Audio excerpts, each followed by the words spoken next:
Hey there, today I'm going to teach you about learning psychology. I chose this topic because I'm having trouble with this lesson and I know you are too. This is a video of a screencast of my presentation. If you want to follow along with me, you sure can, or if you want to go on your own pace, you can do it on your own. So let's get started. In this lesson, I'm going to talk about three things: classical conditioning and operant conditioning, and also observational learning. A brief definition about learning in psychology is learning is a systematic, relatively permanent change in behavior that occurs through experiences. So the first topic is classical conditioning. Classical conditioning has a stimulus and a response. It helps explain involuntary behavior. An unconditioned stimulus is basically triggers a response automatically. So classical conditioning basically explains why we do the things we do in our unconscious mind. So an example of this is I made a Powtoon video. You guys can click on it on your own. It's a video on Ivan Pavlov's experiment. He conditioned dogs to salivate to the sound of a bell. So it's a pretty cool experiment if you guys want to check that out. And so another concept of classical conditioning is a stimulus, generalization, and discrimination. Generalization is a similar stimuli that triggers a similar response.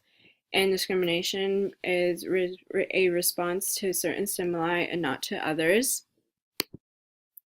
An example of this is on the experiment that Dr. John Watson did. He conditioned little Albert to be afraid of white furry creatures, and he used the generalization method to do that. And so now I'm going to talk about aversive conditioning. Aversive conditioning is the use of something unpleasant to stop an unwanted behavior, so such as someone who has a smoking habit who wants to stop. You can basically put something on the cigarette to make them feel nauseous, and then that will make them stop smoking. And so here I'm going to show you a video I made on aversive conditioning.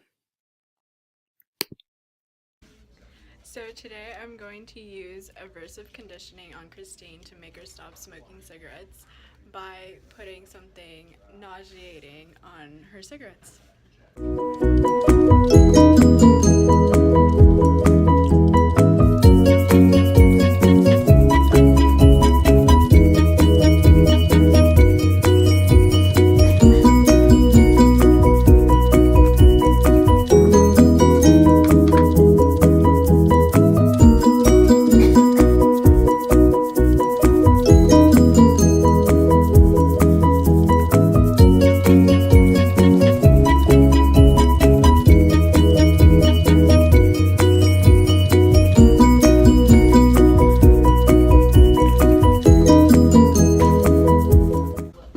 And that is aversive conditioning. If you want to go back to the present, just click right here.